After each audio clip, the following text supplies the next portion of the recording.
So the general protocol is, if a pregnant female comes, we will do Rh status. If she is negative, we will do Rh status of her husband.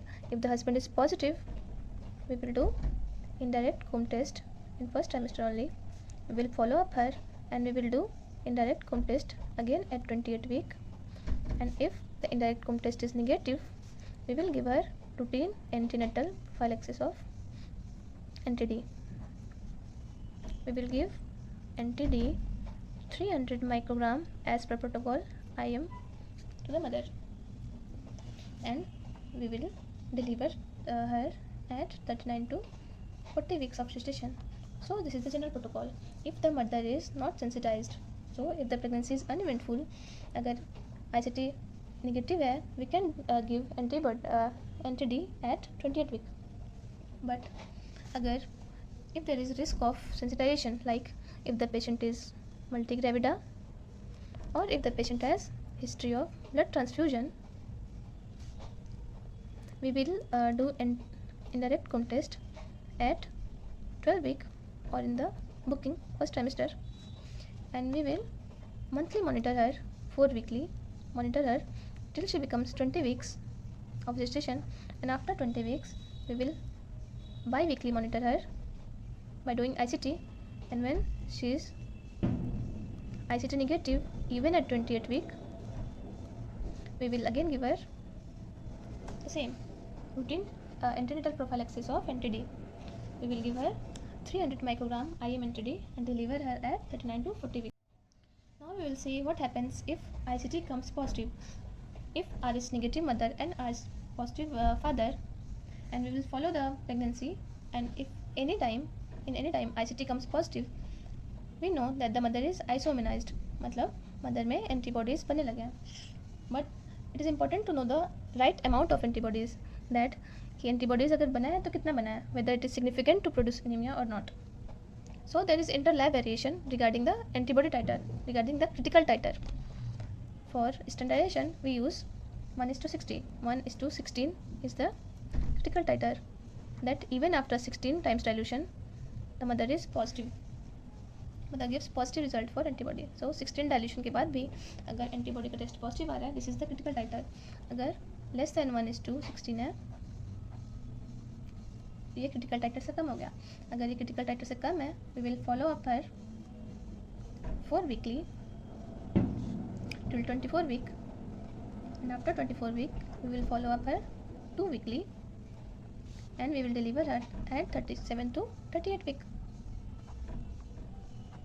And if the antibody level is above the critical titer, this means the antibody is significant enough to produce anemia.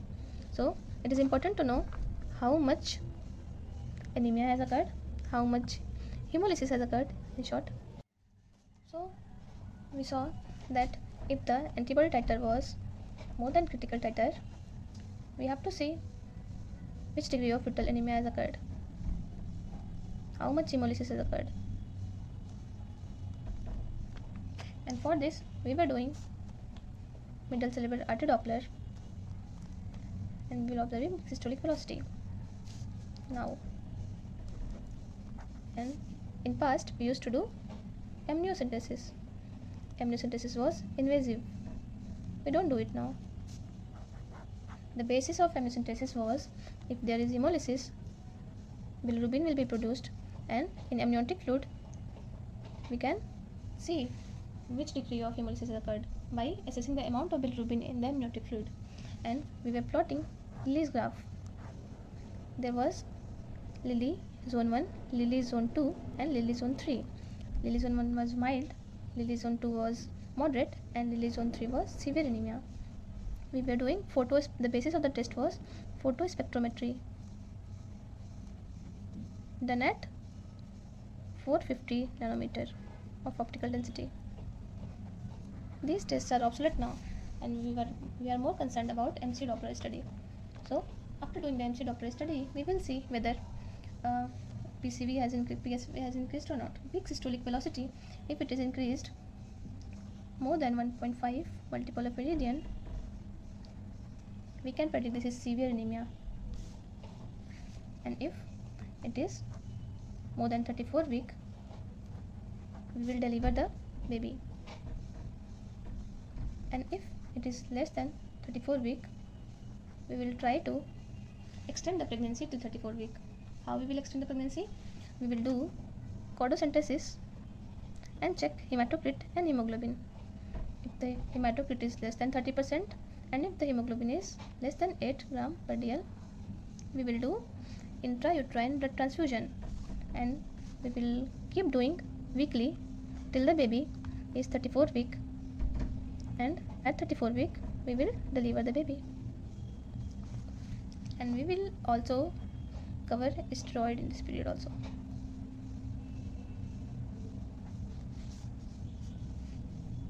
If the peak systolic velocity of the MCA Doppler remains below 1.5 multiple of meridian, we will follow up by doing weekly or bi-weekly Doppler studies, and if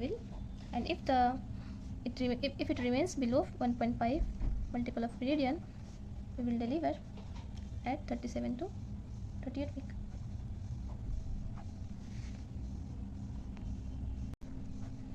With Rh negative pregnancy, and she has history of eye drops. She has history of fetal death due to eye drops. She has history of intrauterine blood transfusion, or she tells she was affected by the previous pregnancy. We know that she has already been immunized. Isoimmunization has occurred already. So in this patient, we don't need to do antibody titer, because we know that this patient has already lots of antibodies in her against Rh antigen. So we don't need to do antibody titer and check whether the level is above or below critical titer. We don't need to do antibody titer. Also, we don't need to do indirect comb test, because we already know that if she has antibody, indirect comb test will turn positive. So we don't need to do such tests like antibody titer or ICT. So in such patient with history of eye drops, with history of fetal death, or with history of intrauterine blood transfusion, we will directly do Doppler study. We will directly do peak systolic velocity in MCA, middle cerebral artery of the baby. And if she falls below 1.5 multiple of meridian, we will follow up weekly bi-weekly and deliver her at term. And if there is more than 1.5 multiple of meridian, we will do chordocentesis again. We will check whether IUBT is to be done or not. We will extend the pregnancy till 34 week and deliver.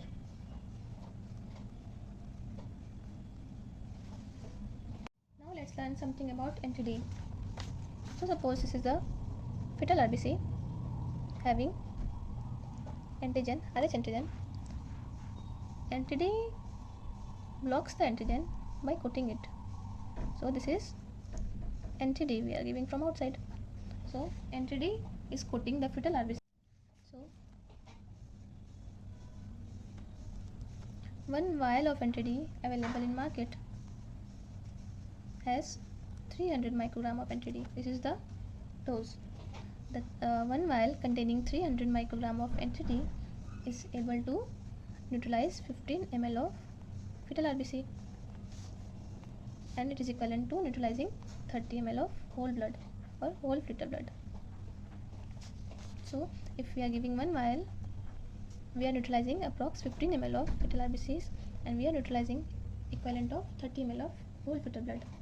And if we are giving 50 microgram, we are neutralizing 2.5 ml of fetal RBCs and 5 ml of the fetal blood, whole blood. So what is the timing of giving NTD? First is prophylactic antibody. Like the patient came in first TNC, we did ICT, which was negative. We followed her, and at 28 weeks she was again ICT negative. We gave her NTD prophylactic. This is routine antenatal administration of NTD prophylaxis at 28 week. This is to protect current pregnancy.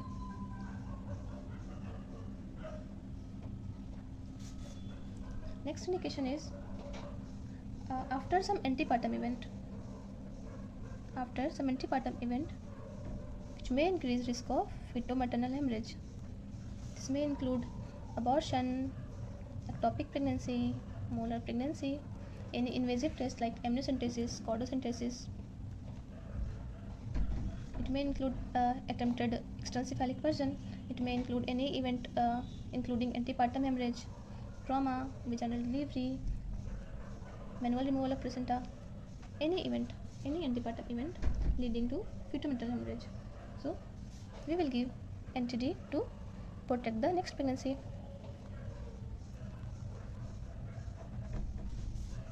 And we can give NTD as a part of postpartum.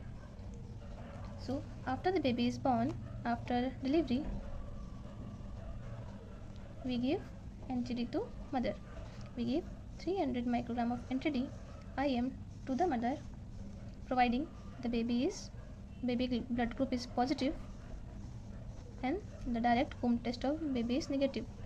So if the baby is Rh positive and if the direct womb test is negative, we will give NTD to the mother to protect next pregnancy. Ideal time is to give within 72 hours, but it can be given as early as 28 days. So what is the doses of the doses? ACOG guideline says if there is first trimester and if there is after first trimester. So before 12 week, the dose ACOG says is 50 microgram, and after 12 week, after first trimester, the dose is 300 microgram or 1 vial. But RCOG says even if the patient is in first trimester or whether she has more than 12 weeks of gestation, we will give 300 microgram only. The standard dose of NTD is 300 microgram, which was neutralizing 15 ml of fetal RBC. But what if we anticipate that more than 15 ml of mixing has occurred? For example, if there is an antepartum event like bleeding, antepartum hemorrhage, and we are suspecting that the mixing is more than 15 ml, then we have to quantify how much of fetal hemorrhage has occurred. So we will do some tests of mixing. How much mixing has occurred? So there may be qualitative test and there may quantitative test. In qualitative test, we do mixing and see whether rosette formation has occurred or not. This is called rosette test. If the rosette is formed, that means additional dose is required. If the rosette is negative, that means additional dose is not required. So how can we calculate the additional dose? We will do it by quantifying how much mixing has occurred. This rosette test tells whether mixing has occurred or not. And we will do Kleer-Butke test, and Kleer-Butke test will say how much mixing has occurred. So the basis of this test is fetal hemoglobin is resistant to alkali and acid both. So Kleer-Butke test is basically acid elution test. So in the blood we add citric acid phosphate buffer and we will see what happened. If maternal hemoglobin will hemolyze and produce ghost cells that will fade, but fetal RBCs will not hemolyzed and will remain pink and red. So we will count this and we can calculate the dosage required by assessing the amount of fetal RBCs in the vaccine. And 0.5 ml fetal RBCs will require 10 microgram of additional NTD.